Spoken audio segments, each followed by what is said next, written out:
তো যাই হোক, আমি এই প্রজেক্টটা যেটা কমপ্লিট করেছি, তো এই প্রজেক্টটার মধ্য দিয়ে আমি দেখাতে চেয়েছি যে কিভাবে প্রথম থেকে শেষ অবধি একটা মানে থিম অনুযায়ী প্রজেক্ট করতে হয়। এর ডেকোরেশন এখনও হয়নি, এটা জাস্ট ইনকমপ্লিট আছে। তো লেখাটা কমপ্লিট হয়েছে, তো সেই জন্য তোমাদের কাছে আমি একটু শেয়ার করলাম। তো তোমাদের যদি ভালো লাগে অবশ্যই কমেন্টে লিখো। আর যদি কারো প্রজেক্ট সম্বন্ধে কিছু মানে আইডিয়া দরকার, বা কেউ যদি আমাকে মানে আমার দ্বারা প্রজেক্ট করতে চাও, তো আমাকে একটু লিখে পাঠিও, আমি চেষ্টা করব।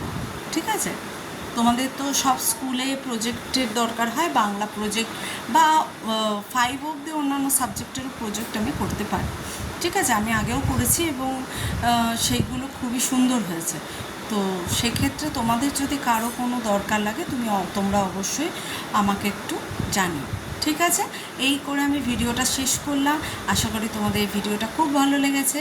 তো গুড নাইট, ভালো থেকো। ঠিক আছে? কালকে আবার নতুন একটা ভিডিও নিয়ে মানে আমি আসার চেষ্টা করব।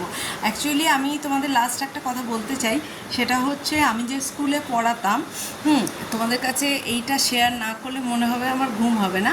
তো স্কুলে পড়াতাম, তো একটা ছোট্ট ঘটনা। তো রবীন্দ্রনাথের জন্মদিনই ছিল, একটা আমাদের স্কুলে প্রোগ্রাম ছিল। তো সেই স্কুলে আমার যে বাংলা মানে বাংলা সেকেন্ড ল্যাঙ্গুয়েজ যাদের ছিল বাংলা, তো সেই স্টুডেন্টরা আমাকে তো সবাই খুব ভালোবাসতো, জুনিয়র সিনিয়র সব মিলে। তো সেই স্টুডেন্টদের রাত 9:30 এরকম সময় স্যার একজন ফোন করে বললেন যে ম্যাম, আপনাকে আপনার সাবজেক্টের একটা চার্ট বানাতে হবে। তো আমার তো খুব টেনশন হয়ে গেল যে এত রাত্রে পরের দিন আমাকে সেটা চার্টটা আবার স্টিক করতে হবে। সবাই সবার সাবজেক্টে বানাচ্ছে, তো আমার এটা মাথায় ছিল না, আমারই নিজে থেকে করা উচিত ছিল। কিন্তু যাই হোক, স্যার ফোন করে বললেন। তো আমি তখন রাত 10টা বাজে, তখন আমি চার্ট পেপার কিনতে গেলাম। তো কিনে আমার একটা বাংলা গ্রুপ ছিল, তো আমি তাদের বললাম ভয়েস রেকর্ড করে যে তোরা, একজন খুব সুন্দর আঁকতে পারতো, ড্রয়িং করতে পারতো, তো তাদের বললাম যে শোন, তোরা প্লিজ একটু এঁকে দিবি, আর আমি লেখাটা আমি করব আমার দিয়ে, মানে থিম দিয়ে, আমার চিন্তা ভাবনা দিয়ে আমি লেখাটা করে দেবো, তোরা শুধু এঁকে দিবি। তো ওরা তাড়াতাড়ি স্কুলে এসে আমি রাত অবধি লিখলাম, রবীন্দ্রনাথ সম্বন্ধে লিখে আমি সেটা স্কুলে নিয়ে গেলাম। তো ওরা খুব তাড়াতাড়ি এসে সের মধ্যে রবীন্দ্রনাথের ছবি এঁকে কালার করে চারটাকে ডেকোরেশন করে লেখাটা করাই ছিল, তো করে তারপরে স্টিক করে দেবো। বলে ম্যাম হয়ে গেছে, কোনো চিন্তা করবে না, সমস্ত কালার টালার নিয়ে আসে। তো সেই জিনিসটা আমার খুব মনে পড়ছে আজকে। তো তাদের আমি ধন্যবাদ জানাই, এবং তারা তো আমার থেকে ছোট, আমার সন্তানেরই মতন, তাদের আমি খুব মিস করি এবং তাদের আমি খুব ভালোবাসি। ঠিক আছে?